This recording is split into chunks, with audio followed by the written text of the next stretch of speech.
High guys, welcome to WB Examwala. তোমরা হয়তো সকলেই জানো যে এসবিআই ক্লার্কের ফর্ম ফিল আপ হয়ে গেছে আর এসবিআই পিওর ফর্ম ফিল আপ চলছে। তো তোমরা যারা ফর্ম ফিল আপ করোনি তারা অতি অবশ্যই ফর্মটা ফিল আপ করো। আর তোমাদের হয়তো অনেকেরই মাথায় আসতে পারে যে এসবিআই ক্লার্ক আর এসবিআই পিও এই দুটোর মধ্যে কোন পরীক্ষাটা দেব, বা কোন পরীক্ষাটা বেটা, বা কোন পরীক্ষাটা দিলে আমায় চান্স পাওয়ার পসিবিলিটি বেশি আছে। তো চলো আজকে আমরা সেইটা নিয়ে একটু কথাবার্তা বলবো, যেটা হচ্ছে মেনলি আমাদের এখানে এসবিআই ক্লার্ক ভার্সেস এসবিআই পিও।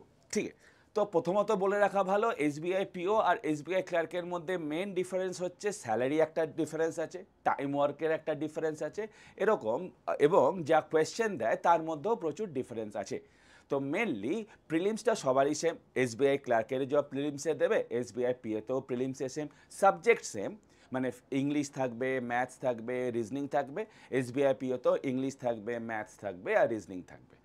এতদিন অবধি মোটামুটি এসবিআই ক্লার্ক আর এসবিআই পিও দুটোতেই ইংলিশ 30, রিজনিং 35 আর কোয়ান্ট 35 এরকমভাবে নিত। কিন্তু এবছর একটুখানি চেঞ্জ হয়েছে, এসবিআই ক্লার্করা এখনও সেরকমই রেখেছে আর এসবিআই পিও একটু চেঞ্জ করেছে, যেটা আমরা তোমাদের সাথে পরবর্তী সময় আলোচনা করব। তো চলো দেখা যাক এসবিআই পিও আর এসবিআই ক্লার্কের ডিফারেন্স কি। তো প্রথমত বলে রাখা ভালো, দুটোই পরীক্ষা এসবিআই নেয়, একটা ক্লার্কের নেয়, একটা পিওর নেয়। ক্লার্কের পরীক্ষাটার মোটামুটি যা কোয়েশ্চেন যা আসে তাতে মোটামুটি একটু ইজি হয়, আর এসবিআই পিও একটা বেশ স্ট্যান্ডার্ড ধরনের কোয়েশ্চেন থেকে হয়। প্রিলিমসটা মোটামুটি তাও সোজা থাকে দুজনেরই, ক্লার্কেরটা একটু ইজি হয় দেন পিও, বাট দুজনের কোয়েশ্চেনের যদি আমি হেরফের করি তাহলে মোটামুটি দুজনেরই সেম থাকে, ইন প্রিলিমসে একটু টাফ হয়। আর মোটামুটি কাট অফ ধরে রাখো এসবিআই পিওর জন্য ওই 56 থেকে 65 অবধি ম্যাক্স। ঠিক আছে, আর যদি এসবিআই ক্লার্ক ধরি তাহলে ক্লার্কের আমার ডিফারেন্ট স্টেটে ডিফারেন্ট ডিফারেন্ট স্কোর হয়। তো ওয়েস্ট বেঙ্গলের জন্য মোরাললেস আমরা যারা পড়ছি তারা অন্তত পক্ষে 90 থেকে 92 করতেই হবে আউট অফ 100, নইলে কিন্তু চান্স পাওয়ার একটুখানি প্রবলেম হতে পারে। তো চলো আজ আমরা দেখব যে এসবিআই পিও আর এসবিআই ক্লার্কের মধ্যে তফাৎটা কি। সো মেন তফাৎ হয় কিছু সময় যে নাম্বার অফ ভ্যাকেন্সিজ বেরোয় সেগুলো একটু হয়। যেরকম এবছর এসবিআই পিওর যে ভ্যাকেন্সিটা বেরিয়েছে তাতে অল ওভার ইন্ডিয়াতে মোটে 600টা সিট দেওয়া আছে। ঠিক আছে, তো 600টা সিটের মধ্যে আমাদের মেন লড়াই হবে অল ওভার ইন্ডিয়া বা প্যান ইন্ডিয়ার মধ্যে। তো চলো পরেরটায় যাই। বলা আছে এসবিআই ক্লার্ক আর এসবিআই পিওর মেন ডিফারেন্স হচ্ছে it can be easily seen their job duties. হ্যাঁ, মোটামুটি যদি তুমি ক্লার্ক হও তাহলে এখন মোটামুটি 9:30টার সময় ইন এবং মোটামুটি 5:30 মধ্যে আউট হতে হয়। আর যারা পিও হয় তাদের মোটামুটি, বা যারা অফিসার হয়, পিও বলে হয় না, প্রবেশনারি অফিসার বলা হয় পিওর পুরো পোস্টটাকে, তারা মোটামুটি ওই 10টার মধ্যে ইন, আর মোটামুটি 7:30 8টা অবধি এদের কাজ থাকে। ঠিক আছে, এসবিআই ক্লার্ক আর এসবিআই পিও, পিওর কাজ সবসময় বেশি হয় দেন ক্লার্ক, সেটা তুমি আইবিপিএস দাও যে কোনো ব্যাংকের, ক্লার্কের থেকে পিওর এটা বেশি হয়, সেই জন্য স্যালারিও কিন্তু পিওকে বেশি দেওয়া হয়। ঠিক আছে, তো চলো দেখা যাক কী কীগুলো এক্সট্রা আমরা পাই এসবিআই পিও আর এসবিআই ক্লার্কে। দেখো এটা একটা বেসিক স্কেল আছে। ঠিক আছে, তো বেসিক পে হচ্ছে এসবিআইয়ের জন্যে স্টার্টিং হয় 27,620 থেকে, আর 4টে ইনক্রিমেন্ট দেয়। তো মোটামুটি যদি বেসিক পে আমার 27,620 হয় তাহলে মোরললেস তুমি ইন হ্যান্ড যেটা হাতে পাবে সেটা মোটামুটি ওই 66,120 মতো। এটা গত বছরের যারা এসবিআই পিও প্রথম চান্স পেয়েছিল তাদের ফার্স্ট মান্থের স্যালারি 66,120। সেটা যদি তুমি ইস্ট জোনে থাকো, এসবিআই পিওর জন্য সিটি একটা অ্যালাওয়েন্স দেয়। ঠিক আছে, তো সেটা আমরা দেখবো এখানে যে অ্যালাওয়েন্সগুলো আমরা কি কি পাই। তো এসবিআই পিওর বেসিক পে হচ্ছে, এসবিআই পিওর বেসিক পে হচ্ছে 27,620, আর যেখানে এসবিআই ক্লার্কের বেসিক পে হচ্ছে 13,075। ঠিক আছে, এরপর কতগুলো ইনক্রিমেন্ট হয়, এখানে কিছু কিছু পরীক্ষা দিতে হয়। যেরকম ধরো জেএআইআইবি আর সিএআইআইবি বলে দুটো পরীক্ষা হয়, যে দুটো পরীক্ষাতে আমার ইনক্রিমেন্টগুলো হবে। তো সেই পরীক্ষাগুলো যদি আমি দিই, এবং আদার্স অনেক ইন্টারনাল অনেক এক্সাম থাকে যেগুলোকে আমাকে পাস করতে হয় এই ইনক্রিমেন্টটা পাওয়ার জন্যে বা স্কেল তোলার জন্য। এবার স্টার্টিংয়ে প্রথমে এটা হচ্ছে বেসিক পে, এটা হচ্ছে এসবিআই ক্লার্কের basic pay. Clear? Extra allowance কি পায়? ডিএ পায়, এইচআরএ পায়, সিটি অ্যালোয়েন্স পায়, আর মেডিকেল পায়।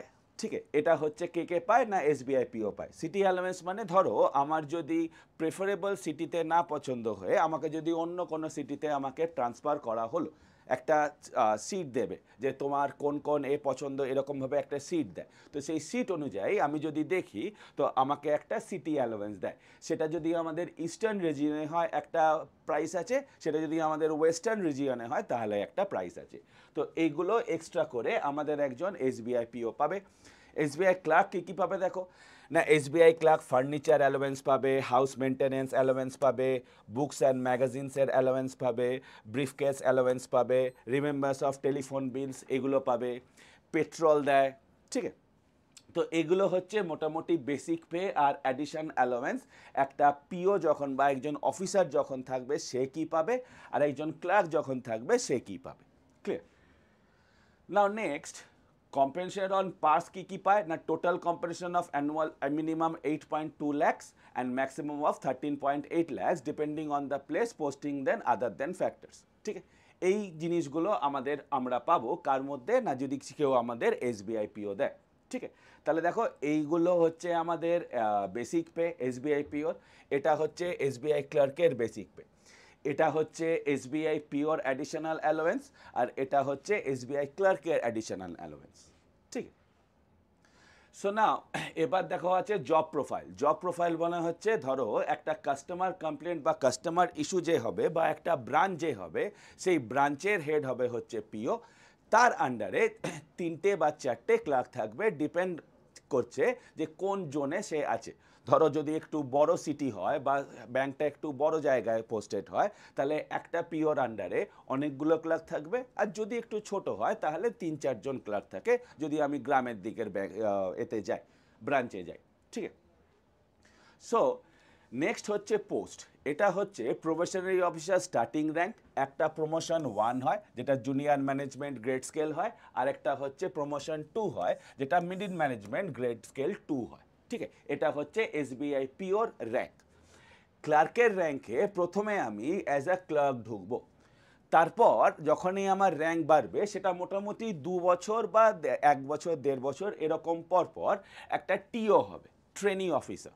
সেই ট্রেনিং অফিসারের পর আমাকে প্রমোশন 2 যেটা পাবো সেটা আমাকে মিডিল ম্যানেজমেন্ট গ্রেডস 2 মানে স্কেল 2তে আমি যাব, only on successful competition of the probation period. আচ্ছা, প্রবেশন পিরিয়ড বলে রাখা ভালো। প্রবেশন পিরিয়ড আমাদের এসবিআই ক্লার্কে থাকে হচ্ছে মাত্র 6 মাস, আর এসবিআই পিওর ক্ষেত্রে থাকে 2 বছর। এবার ধরো ক্লার্কের পরীক্ষা আমি আমার বাংলায় মানে ওয়েস্ট বেঙ্গলে না দিয়ে অন্য স্টেট থেকে যদি আমি দিই তাহলে একটা এলপিটি হয়, ল্যাঙ্গুয়েজ প্রফিসিয়েন্সি টেস্ট, সেটা 6 মাস পরে হয়। আগে কি হতো, মোটামুটি ওই যে স্টেটের হয়ে আমি পরীক্ষা দিতে যাব মোটামুটি তাতে সরগর হলেই চলতো, বাট এখন যে ব্যাপারটা হয়, এখন যদি তুমি রিড রাইট অ্যান্ড স্পিক এটা এই 3টে চায় এবং সেটা ঠিকঠাক চায়। ওকে, তো আমি যদি এসবিআই ক্লার্কটা মনে করি যে ওয়েস্ট বেঙ্গল থেকে দেব না অন্য কোনো স্টেট থেকে দেব, আমি সেটা দিতেই পারি। আমাকে পোস্টিংও সেই স্টেটেই দেবে এবং তার সাথে সাথে 6 মাস যে আমার প্রবেশন পিরিয়ডটা থাকবে সেই প্রবেশন পিরিয়ডের পরে আমার যখন ভেরিফিকেশান হবে সেই ভেরিফিকেশানের টাইমে আমার এই টেস্টটা হয়, যেটা এসবিআই পিওতে হয় না। কারণ এসবিআই পিও মানে আমি প্যান ইন্ডিয়া, মানে আমি কাশ্মীর থেকে কন্যাকুমারী যে কোনো জায়গায় আমার পোস্টিং হতে পারে, তার জন্য আমার অ্যালাউন্স তো ওরা দেবে। ক্লিয়ার? আচ্ছা, ক্রাইটেরিয়া কী কী না, এলিজিবল ক্রাইটেরিয়া হচ্ছে মেন যেটা হয় সেটা হচ্ছে দুটোর ক্ষেত্রেই তোমাকে গ্র্যাজুয়েট হতে হবে ইন এনি ডিসিপ্লিন। এখানে পার্সেন্টেজটা ম্যাটার করে না, এখানে শুধু গ্র্যাজুয়েশনটাই ম্যাটার করে যে তুমি গ্র্যাজুয়েট কিনা। সেটা তুমি এসবিআই ক্লার্ক দাও বা এসবিআই পিও দাও, যে কোনো ক্ষেত্রে তোমার গ্র্যাজুয়েশনটা ডিপেন্ড করে। সেখানে যদি আমি ক্লার্ক দিই তাহলে তার এজটা হতে লাগে 20 থেকে 28 ইয়ার্স হতে লাগে, আর আমি যদি এসবিআই পিও দিই তাহলে এজটা আমার 23 থেকে 30 ইয়ার্সের মধ্যে হতে পারে। ঠিক আছে, একটা ওরা ডেট দিয়ে দেবে, সেই ডেট অনুযায়ী আমার এই এজটা হবে। ক্লার্কের জন্য 21 থেকে 28, আর পিওর জন্যে 21 থেকে 30। ঠিক আছে, না এরপর এসবিআই ক্লার্কের এসবিআই ক্লার্কের প্রিলিমসে মোটামুটি কোয়ান্ট থাকে, ইংলিশ থাকে আর রিজনিং থাকে। কোয়ান্ট 35, ইংলিশ 30 আর রিজনিং 35। এত বছর অবধি এসবিআই পিওর প্রিলিমসে একই কোয়েশ্চেন ডিভিশন ছিল, মানে রিজনিং 35, কোয়ান্ট 35 আর ইংলিশ 30। কিন্তু এবছর এসবিআই পিওতে এই যে নাম্বার ডিভিশনটা আছে প্রিলিমসের জন্যে, এগুলোকে চেঞ্জ করেছে। কীরকম চেঞ্জ করেছে না, সাবজেক্ট সেমই আছে, কোয়ান্ট আছে, ইংলিশ আছে, রিজনিংও আছে, কিন্তু যে কোয়ান্ট 35 ছিল সেটা এখন 30 করেছে, যে ইংলিশ 30 ছিল সেটাকে ইংলিশে এখন 40 করেছে, আর যে রিজনিংটা 35 ছিল সেটাকেও এখন 30 করেছে। তো এই হচ্ছে আমার এখন প্রিলিমস অফ এসবিআই ক্লার্ক, আর এটা হচ্ছে এখন প্রিলিমস অফ এসবিআই পিও। ঠিক আছে, তো দেখো 35, 35, 30 একই রেখে দিয়েছে এসবিআই ক্লার্কের জন্য, আর এসবিআই পিওর জন্যে আমার কোয়ান্ট আর রিজনিং থেকে 5-5 নম্বর কমিয়ে সেই দুটোই 5-5, 10 যোগ করে দিয়েছে ইংলিশের মধ্যে। ক্লিয়ার? তো দেখো, বেটার যদি আমাকে বলতে হয় তাহলে সবসময় আমরা বলবো always better is probationary officer বা অ্যাসিস্ট্যান্ট ম্যানেজার, যে পোস্টগুলো হয় সেইগুলো, মানে পিও অলওয়েজ ভালো, কারণ পিও দিলে একটা আলাদা, তোমার আন্ডারে অনেকজন থাকবে, তাদেরকে তোমাকে চালাতে হবে। তো পিও ইজ ফার বেটার দেন আমাদের ক্লার্ক। আর এরপরে এই যে আমাদের প্রিলিমসটা হয়ে গেল, এরপর এসবিআই ক্লার্কের মেন্স হয়, এসবিআই পিএরও মেন্স হয়। এর মেন্সের পরে ডিরেক্ট মানে সিলেকশন হয়ে যায়। এখানে মেন্সের পরে একটা ইন্টারভিউ হয়, এই ইন্টারভিউকে শর্ট ফর্মে গ্রুপ ডিসকাশন আর পার্সোনাল ইন্টারভিউ এটাও বলে। তাহলে প্রথমে আমার প্রিলিমস হবে, তারপরে আমার মেন্স হবে, তারপরে আমার জিডিপিআই হবে, তারপরে গিয়ে আমার সিলেকশন হবে। ঠিক, তো এই হচ্ছে মোটামুটি এসবিআই ক্লার্ক আর এসবিআই পিওর মধ্যে ডিফারেন্স। ঠিক আছে, তো আমরা তোমাদের জন্যে ডাব্লিউবি এক্সামওয়ালাতে এই ক্লাসটা অ্যারেঞ্জ করেছি, যেখানে আমাদের প্রিলিমসের যে আসন্ন যে এসবিআই ক্লার্ক বা এসবিআই পিওর যে পরীক্ষাগুলো আছে, সেখানে যে ধরনের কোয়েশ্চেন বা যে ধরনের টাইপসের কোয়েশ্চেনগুলো আছে সেইগুলো নিয়ে আমরা এখানে ডিসকাস করছি। প্রতিদিন সন্ধ্যে 7টার সময় তোমরা এই ভিডিওগুলো আমাদের এই চ্যানেলে দেখতে পাবে। তোমরা এই ভিডিওগুলো দেখে তোমাদের যদি কোনো কোয়ারি থাকে তাহলে আমাদের কমেন্টে জানাও, আমরা তোমাদের কমেন্টের উত্তরগুলো সেখানেই দিয়ে দেবো। সো চলো, তোমরা আশা করি বুঝতে পেরেছো যে এসবিআই ক্লার্ক আর এসবিআই পিওর মধ্যে মেন ডিফারেন্স কি। তো আমরা অবশ্যই চাইবো তোমরা এসবিআই ক্লার্ক দাও, এসবিআই পিওর যারা এখনও ফর্ম ফিল আপ করোনি তারা করে নাও। তো তোমরা যখনই এই জিনিসগুলো নিয়ে পড়ো একটু সিরিয়াসলি পড়াশোনা করো, আর আমাদের চ্যানেলটাকে একটুখানি দয়া করে ফলো করো।